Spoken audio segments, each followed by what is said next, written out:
friends, welcome back. Today I'll be discussing zoology optional syllabus and we'll see in detail about the subtopics in it. एकदम easy and simple language में समझेंगे and I bet you will never forget these topics. बस एकदम ध्यान से सुनिए and if you want you can jot down the points that I'll be explaining. So let's begin. So this is your optional syllabus. Paper 1 non chordates and chordates, फिर ecology, then ethology, economic zoology, ये सब मैंने previous video में explain किया है. ठीक है, paper 1 paper 2 क्या वेटेज है, everything you can go and check out that video. ठीक है, so first will see non chordates classification, what are coelomates. ठीक है, रेडिएटा तक देखेंगे. Status of Protista Parazoa till Hemichordata हम ये एक सेपरेट वीडियो में देखेंगे. If possible symmetry also in separate video will see. So let's begin. Okay, it is given classification and relationship of various phyla up to subclasses.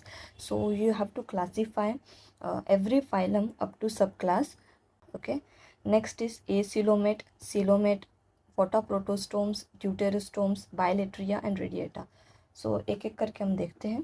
Okay, before moving towards classification, you must know structure of classification.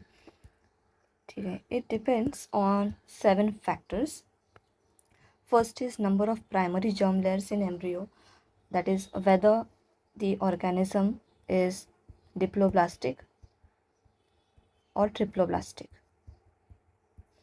Diploblastic में you have 2 germ layers, that is ectoderm and endoderm, whereas triploblastic में you have 3 germ layers, that is ectoderm, mesoderm and endoderm. Second is division of labor, consists of cellular grade, then tissue grade and organ system. मतलब cell से tissue बनता है, ठीक है, फिर tissue से organ, organ से ऑर्गन सिस्टम, ये तो आपको पता है. तो ऐसे कई सारे ऑर्गेनिजम्स है जिसमें सिर्फ सेलुलर लेवल तक ही डेवलपमेंट होता है. फिर कई दूसरे ऑर्गेनिजम्स हैं जो टिश्यू लेवल तक ही उनका डेवलपमेंट होता है, and few organisms where the growth is up to organ level, यानी कि ऑर्गन्स बन जाते हैं पूरे. ठीक, next is body cavity, whether the organism is acoelomate, pseudocoelomate या सिलोमेट, ये हम देखेंगे डिटेल में आगे. Then body symmetry, whether it is bilateria या radiata. Then fate of blastopore, whether the organisms are protostomes or deuterostomes. Sixth is gut or digestive tract, whether the organism has intracellular digestion या extracellular. Intracellular मतलब digestion inside the cell, extracellular मतलब digestion outside the cell. Extracellular. And the last is circulation of blood. यहाँ पे आता है आपका open type and closed type. Open circulatory system and closed circulatory system. Open circulatory system आपको invertebrates में देखा जाएगा and closed invertebrates, also in few invertebrates, example earthworm, जहाँ पे closed circulatory system आपको देखने मिलता है. Invertebrates open circulation मतलब where the blood flows freely through cavities, and closed में the system has vessels that conduct blood circulation throughout the body. So this is about structure of classification. Next हम लोग अभी actual classification of animal kingdom देखते हैं. Several scholars from Hippocrates to Aristotle have made observations on animals, and they have tried to classify them like animals, plants, सब में उन्होंने classification start किया. It can be classified as artificial, natural or phylogenetic. ठीक है. So first classification was given by Carolus Linnaeus in 1758. You don't need to remember the exact timeline, but हाँ वो sequence आपको याद रखना है. टू किंगडम क्लासिफिकेशन दिया था which consists of Animalia, kingdom Animalia and Plantae. ठीक है. सो कार्लस लीनियस ने टू किंगडम क्लासिफिकेशन दिया. देन नेक्स्ट 1866 में Ernst Haeckel gave three kingdom classification. कुछ नहीं, एनिमेलिया एंड प्लांटे तो सेम थे. He added Protista in it.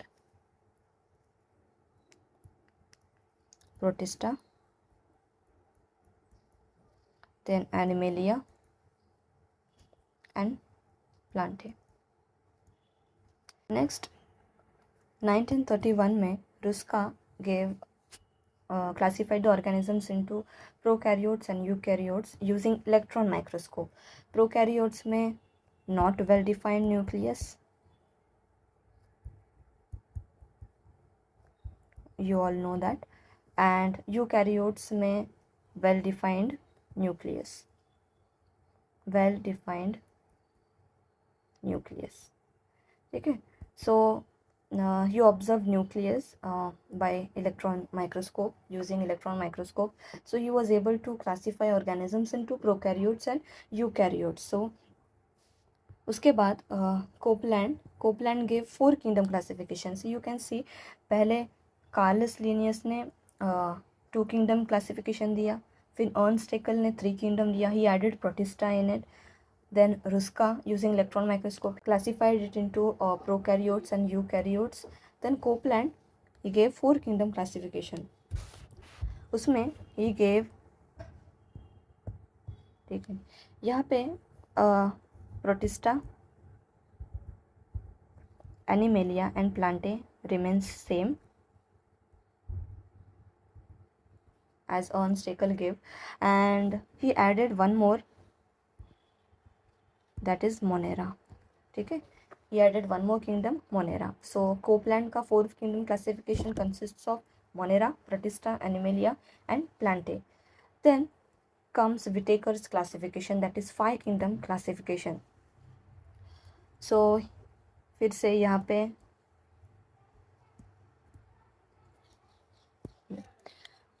Protista, Monera remains same. He added fungi, फिर Animalia and Plantae. ठीक है. So he added fungi. फिर भी एकदम इतना प्रॉपर क्लासिफिकेशन नहीं था.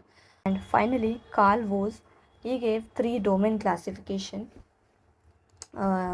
आफ्टर, मतलब 1980s में जब सीक्वेंसिंग हुई थी.